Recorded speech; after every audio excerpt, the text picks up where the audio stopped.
İsrafilovun polku Gəncədədir. Məxsus səndən ötürü təşrif gətirib buram. Qorxuram, ərkəcə çəkilməli olasan. Nə var? Niyə gülürsən?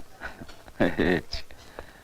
Deyirəm, ay Səməd, belə tilsim kimi bir şeysən, Desən ki, Əzrail gəlib səni aparmağa, gənə dünya aləmi vecimi almıram. Belə, arxain oluram, səndən. Elə niyə? Nə bilim, deyir, hər yetimin bir havadarı olar. Mənim də havadarım sənsən də. Belədir. Amma heç sözə baxan yetimə oxşamırsan, ha? Yenə əzizi deyirsən? Bax, bu olmadı, Səməd. Batriyadın başçısı mənəm, ya yox? Sənsən, qızışma. Xəbərin var? Gubernator qızıl pulla başına 2000 manat kəsib. Görürsən? Gubernator dəli deyir ki, havayı yeri o qədər pulu mənim başıma versin. Deməli, mənim də başım bir şeydən çıxır. Zarafata salma. Heç kəs sənin ağlına şübhə eləmir. Ancaq, qulaq as mənə, Məmməd. Əzizə çox beli bağlama. Unutma ki, atası ömrü boyu çar idarəsində məmur işləyib.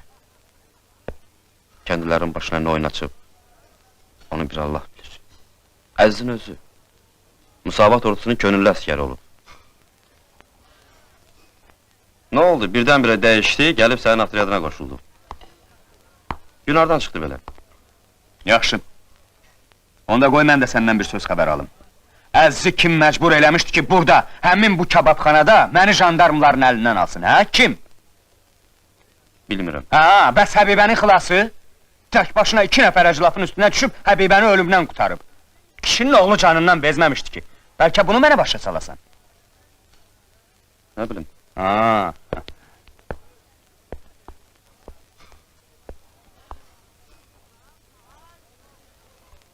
Bəlkə atriyada hələ boş gəlmək istəməyib.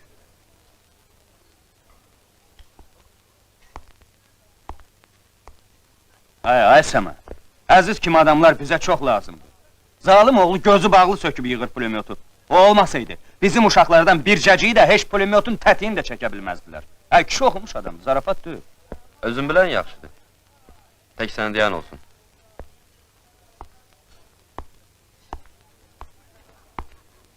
Ancaq bircə xahişim var. Əzizin hardan gəlib sizə qoşulduğunu heç vaxt unutma. Əzizə heç kəs məcbur eləməyib, o könüllü qoşulub bizə. Mən Əzizə inanıram. Nə deyirəm ki? Hər halda unutma.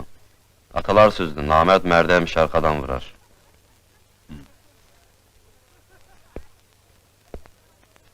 Qorxma Səməd. Mən kürəyimi güllüyə çevirən oğullardan deyiləm.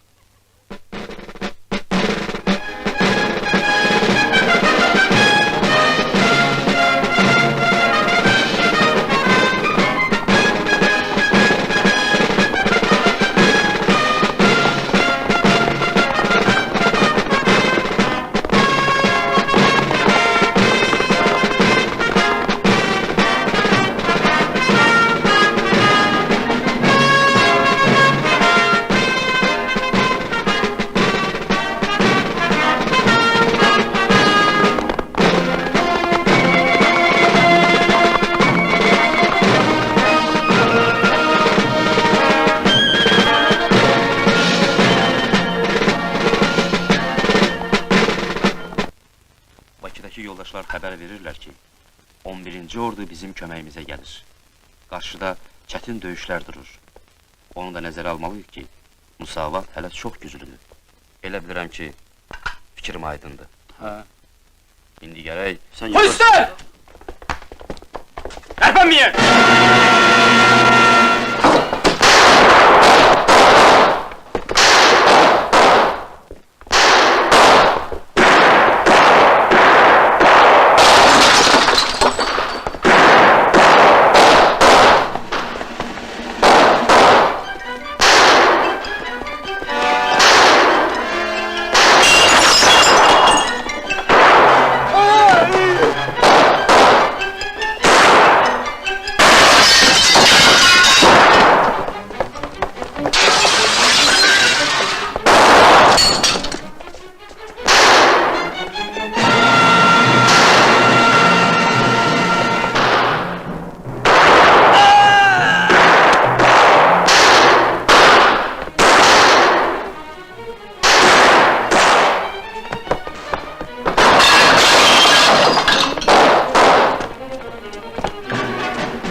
Neyinsən onu?